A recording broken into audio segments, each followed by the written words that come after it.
नमस्कार दोस्तों। आज हम बात करेंगे कि एयर इंडिया का विमान कैसे दुर्घटनाग्रस्त हुआ 12 जून 2025। गुरुवार की दोपहर तेज धूप और गर्मी से भरी थी।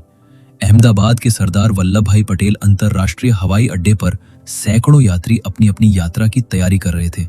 इनमें बिजनेस यात्री, विदेश जाने वाले छात्र और लंदन में छुट्टियां मनाने जा रहे परिवार शामिल थे। सभी सवार थे एयर इंडिया फ्लाइट AI-171 में, जो एक आधुनिक बोइंग 7878 ड्रीम लाइनर था। गंतव्य लंदन गैटविक एयरपोर्ट। कॉकपिट में 2 अनुभवी पायलट मौजूद थे, शांत, आत्मविश्वासी और अनुभवी। क्रू ने अंतिम सुरक्षा जांच पूरी की। यात्रियों ने सीट बेल्ट कस ली, यह जाने बिना कि कुछ ही मिनटों में उनकी जिंदगी हमेशा के लिए बदलने वाली है। दोपहर 1:38 बजे पर ड्रीम लाइनर रनवे पर आ खड़ा हुआ। इंजन की गड़गड़ाहट के साथ विमान तेजी से दौड़ा और नीले भारतीय आसमान में उड़ान भर ली।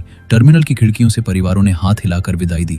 सब कुछ सामान्य लग रहा था, लेकिन उड़ान के केवल 20 सेकंड बाद कुछ अजीब हुआ। विमान जमीन से मुश्किल से 1200 फीट ऊपर था जब वो थोड़ा बाईं ओर झुकने लगा। जमीन पर मौजूद चश्मदीदों ने अजीब सी घिसने की आवाज सुनी। कॉकपिट में लाल चेतावनी लाइटें चमकने लगी। दोनों पायलट अब सतर्क हो चुके थे और जो उन्होंने देखा वो डरावना था। दोनों इंजन फेल हो चुके थे। कोई मेडे कॉल नहीं आई, किसी आपातकालीन फ्रीक्वेंसी पर कोई संदेश नहीं मिला। कुछ ही सेकंड में राम एयर टरबाइन R80 सक्रिय हो गया, एक आपातकालीन सिस्टम जो पूर्ण पावर फेल होने पर ही काम करता है। पायलट बेतहाशा प्रयास कर रहे थे। विमान रुकने की स्थिति में था। कंट्रोल स्टिक कांप रही थी, नाक चुक गई थी। आगे सिर्फ अहमदाबाद की घनी आबादी वाला शहर था। केबिन के अंदर डर फैल गया। लाइटें झपकने लगी। कुछ यात्री चीखने लगे, कुछ प्रार्थना करने, और फिर उड़ान भरने के सिर्फ 30 सेकंड बाद Vishal Dreamliner BJ medical college के हॉस्टल पर सीधा जाकर गिर पड़ा। एक विशाल आग का गोला उठा। विस्फोट ने पूरा परिसर हिला दिया और पास की इमारतों की खिड़कियां चकनाचूर हो गईं। आसमान काले धुएं से ढक गया। मेडिकल छात्र कक्षाओं से भागने लगे। हर दिशा से सायरन बजने लगे। आपातकालीन सेवाएं घटनास्थल की ओर दौड़ पड़ी। पूरा विमान नष्ट हो चुका था। हॉस्टल की बिल्डिंग खंडहर बन चुकी थी। विमान में मौजूद 241 लोग मौके पर ही मारे गए। जमीन पर मौजूद 19 लोग या तो दब गए या जलकर मर गए। सिर्फ एक व्यक्ति जो पीछे की सीट पर बैठा था जिंदा पाया गया, लेकिन धातु और आग में बुरी तरह दब चुकी थी।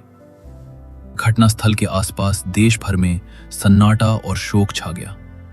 अस्पतालों और एयरपोर्टों के बाहर लोगों ने मोमबत्तियां जलाईं।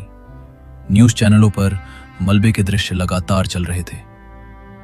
परिवारों की आंखों में अविश्वास था। Aircraft accident investigation bureau AAIB और भारतीय अधिकारियों ने एक उच्च स्तरीय जांच शुरू की। 48 घंटों के भीतर फ्लाइट डेटा रिकॉर्डर FDR और कॉकपिट वॉइस रिकॉर्डर CVR मलबे से बरामद कर लिए गए। इनकी डाटा ने भयावह तस्वीर पेश की। टेक ऑफ से पहले कोई यांत्रिक चेतावनी नहीं थी। उड़ान भरने के तुरंत बाद दोनों इंजन एक साथ फेल हो गए। पायलटों ने आपातकालीन प्रक्रिया का पालन किया, लेकिन समय नहीं मिला। कोई रेडियो संदेश नहीं भेजा जा सका। सभी सिस्टम बंद हो चुके थे।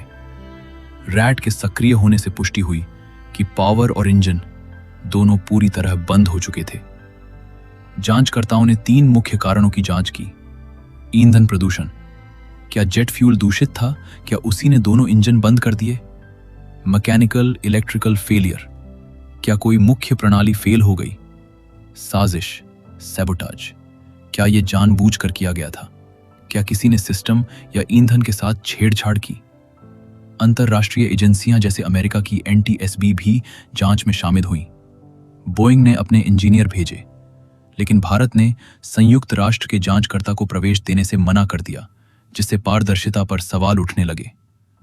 जून के अंत तक कोई निश्चित कारण सामने नहीं आ सका।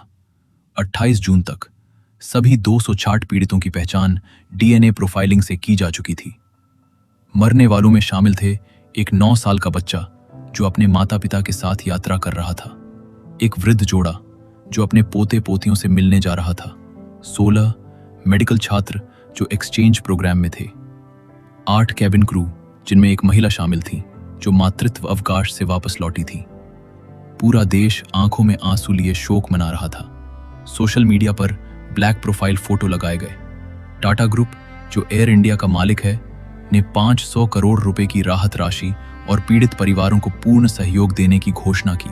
प्राथमिक रिपोर्ट जुलाई 2025 के मध्य तक आने की संभावना है, जबकि अंतिम विस्तृत रिपोर्ट सितंबर 2025 तक आएगी। तब तक भारत की विमानन एजेंसी ने कुछ सेसासी विमानों को जमीन पर खड़ा कर जांच शुरू कर दी है। परिवार अब भी सच्चाई का इंतजार कर रहे हैं। एकमात्र जीवित यात्री अब भी इलाज में है। अगर वो कभी उन अंतिम पलों को याद कर पाईं तो शायद कुछ बड़ा खुलासा हो सकता है। पूरी दुनिया देख रही है। इतने बड़े हादसे के लिए सिर्फ सच्चाई ही संतोष दे सकती है, कल्पनाएं नहीं। क्रैश साइट पर अब एक स्मृति दीवार बनी है। नीचे फूल रखे हैं, हर रात मोमबत्तियां जलती हैं। वहां 260 नाम लिखे हैं, हर नाम एक अधूरी कहानी। 177 की एयर इंडिया फ्लाइट कहानी सिर्फ एक दुर्घटना नहीं, बल्कि मानवता, दुख, साहस और सच्चाई की खोज की कहानी है।